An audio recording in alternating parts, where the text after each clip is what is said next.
Hello and welcome to another episode of Pinocchio.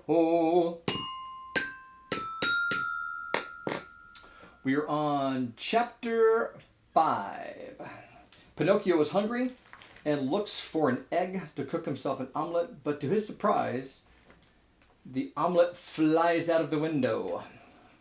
So, if the cricket's death scared Pinocchio at all, it was only for a very few moments. For as night came on, a queer, empty feeling at the pit of his stomach reminded the marionette that he had eaten nothing as yet. A boy's appetite grows very fast, and in a few moments the queer, empty feeling had become hunger, and the hunger grew bigger and bigger until soon he was as ravenous as a bear. Poor Pinocchio ran to the fireplace where the pot was boiling and stretched out his hand to take the cover off. But to his amazement, the pot was only painted. Think how he felt. His long nose became at least 2 inches longer. He ran about the room, dug in all the boxes and drawers, and even looked under the bed in search of a piece of bread, hard though it might be, or a cookie, or perhaps a bit of fish. A bone left by a dog would have tasted good to him, but he found nothing. And meanwhile his hunger grew and grew. The only relief poor Pinocchio had was to yawn, and he certainly did yawn. Such a big yawn that his mouth stretched out to the tips of his ears. Soon he became dizzy and faint. He wept and wailed to himself, "The talking cricket was right. It was wrong of me to disobey father and to run away from home. If he were here now, I wouldn't be so hungry. Oh, how horrible it is to be hungry."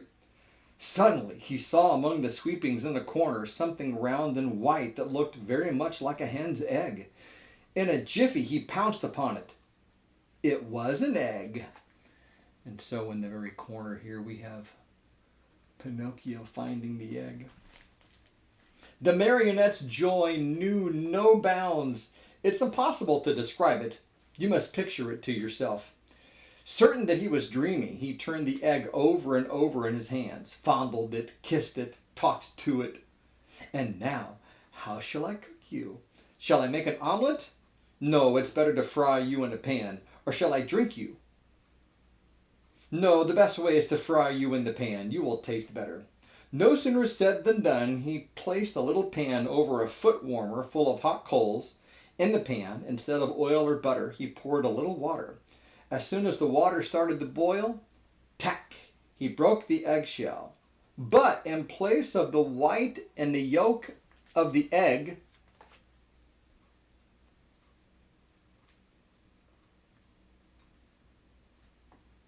a little yellow chick, fluffy and happy and smiling, escaped from it. Bowing politely to Pinocchio, he said to him, "Many, many thanks indeed, Mr. Pinocchio, for having saved me the trouble of breaking my shell. Goodbye and good luck to you, and remember me to the family."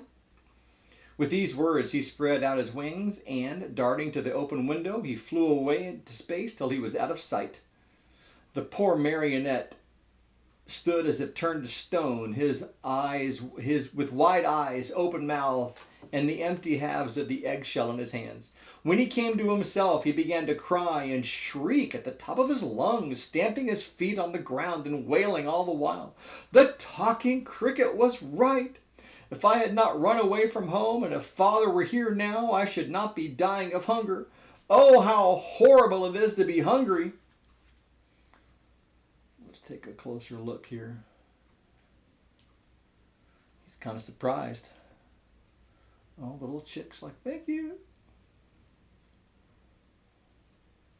Oh no, what am I going to do now? And as his stomach kept grumbling more than ever, and he had nothing to quiet it with, he thought of going out for a walk to the nearby village in the hope of finding some charitable person who might give him a bit of bread. Well, that's all for chapter 4.